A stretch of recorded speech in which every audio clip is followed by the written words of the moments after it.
দিনের আলো নিয়ে আমরা সন্তুষ্ট, কিন্তু রাতের আধারে যদি কোনো ধরনের ইঞ্জিনিয়ারিং হয়ে থাকে, যে একটা কেন্দ্রে মির্জা আব্বাসের স্ত্রীকে দেখা গেছে, সে কি কেন্দ্রে যেতে পারে?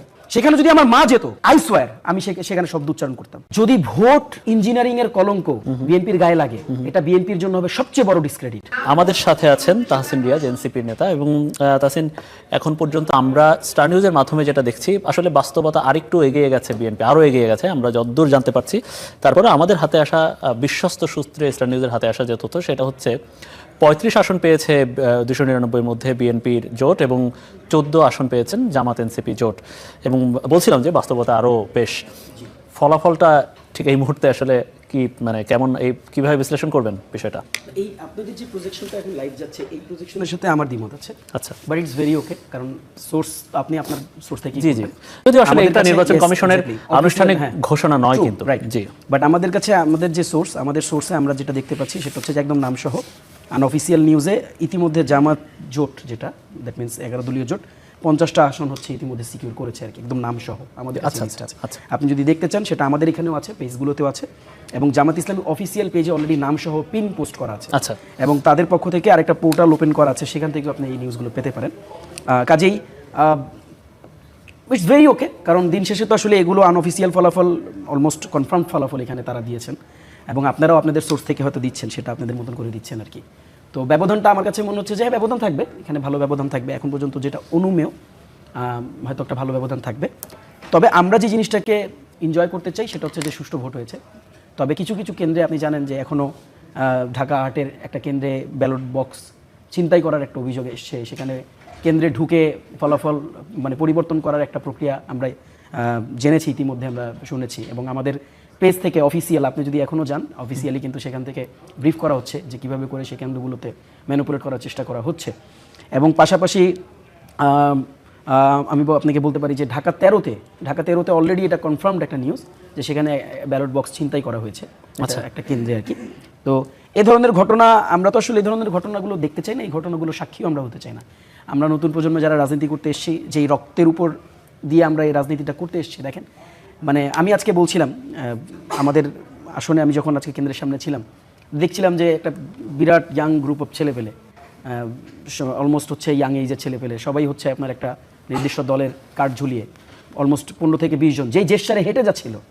তো আমি জাস্ট বলছিলাম যে তোমরা just look at the other voters, ওই জেস্টার, ওই যে মানে রংবাজি টাইপ, আপনার যে আপনার কিশোর গ্যাং টাইপ যে জেস্টারটা, এই জেস্টারটা আসলে ভাই বাংলাদেশের মানুষ এখন নিতে রাজি না, দেখতে রাজি না, এটাকে অ্যাপ্রিসিয়েট করতে রাজি না। এবং আপনি দেখবেন যে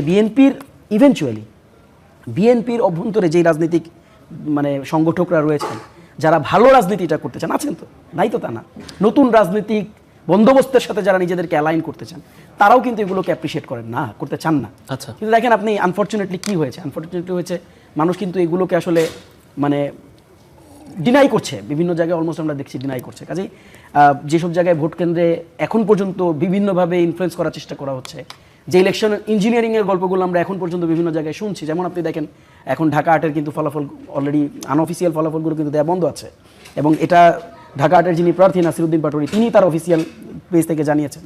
এবং আমাদের ইলেকশন পরিচালনা committee, I am one of the members, election পরিচালনা কমিটির পক্ষ থেকে অফিসিয়ালি আমরা এটা জানিয়েছি। এবং আপনি দেখবেন যে ঢাকা 13-তে আমাদের যিনি মানে জোটের প্রার্থী আছেন আল্লামা মামুনুল হকের কেন্দ্রেও কিন্তু লম্বা সময় ভোট আপনার করে রাখা হয়েছিল, অফ করে রাখা হয়েছিল ফলাফল ঘোষণা করা। এবং সেম গোজ টু ঢাকা 17, আপনি দেখেন ঢাকা 17-তে ইতিমধ্যে বিএনপির অফিসিয়াল পেজ থেকে হচ্ছে ফলাফল ঘোষণা করে দেওয়া হয়েছে, কিন্তু ঢাকা 17-তে কেন্দ্রে দাঁড়িয়ে লোকজন আপডেট দিচ্ছে যে ঢাকা 17 এখন অনেক কেন্দ্রে ফলাফল ঘোষণা করা হয়নি।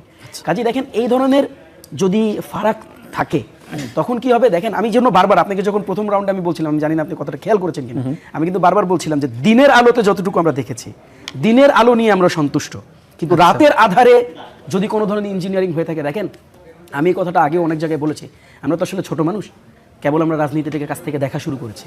তবে একটা ব্যাপার আমি আপনাকে নিশ্চিতভাবে বলি, যদি ভোট ইঞ্জিনিয়ারিংয়ের কলঙ্ক বিএনপির গায়ে লাগে, এটা বিএনপির জন্য হবে সবচেয়ে বড় ডিসক্রেডিট।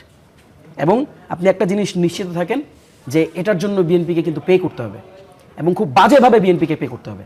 কাজেই আমি আপনার মাধ্যমে ডেফিনেটলি এখানে অসংখ্য মানুষ আজকে দেখছেন যারা ভোটের সাথে কানেক্টেড, যারা পলিটিক্সের সাথে কানেক্টেড, আমি সবার কাছেই উদাত্ত আহ্বানগুলো জানাইতে চাই। দেখেন ভাই, এখানে আজকে যারাই জিতে যাবে সেটা বিএনপি জিতুক, সেটা জামাত ইসলামী জিতুক, সেটা এনসিপি জিতুক, আজকে যারাই জিতবে দিন শেষে কিন্তু বাংলাদেশ জিতবে।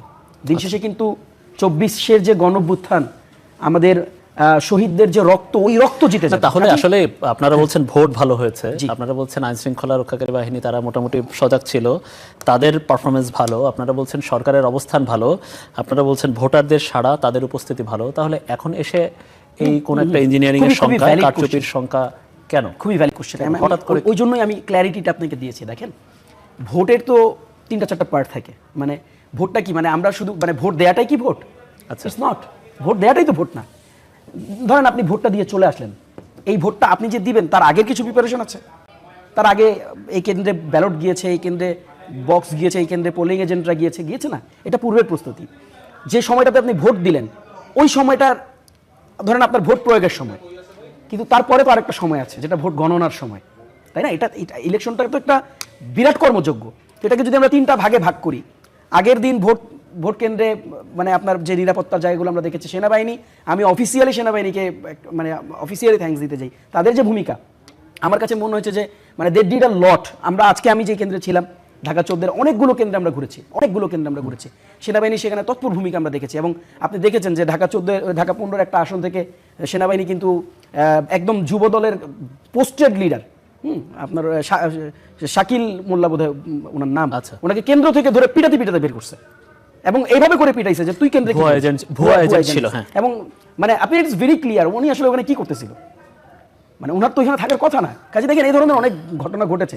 তো আপনি যেটা প্রশ্নটা করেছেন যে আমাকে তো এখন আমি কি অন্ধত্বের মতন কমেন্ট করবো, আপনি নিশ্চয়ই সেটাও চাবেন না যে আগেকালের জামানার পলিটিশিয়ানরা যেভাবে করে করতো কমেন্ট সব খারাপ।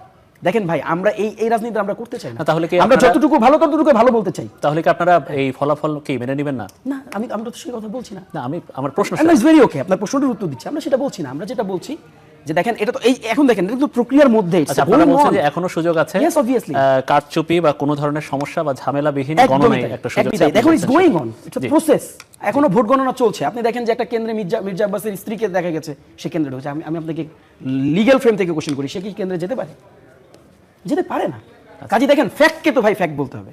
সেখানে যদি আমার মা যেত, আই সোয়ার আমি সেখানে শব্দ উচ্চারণ করতাম।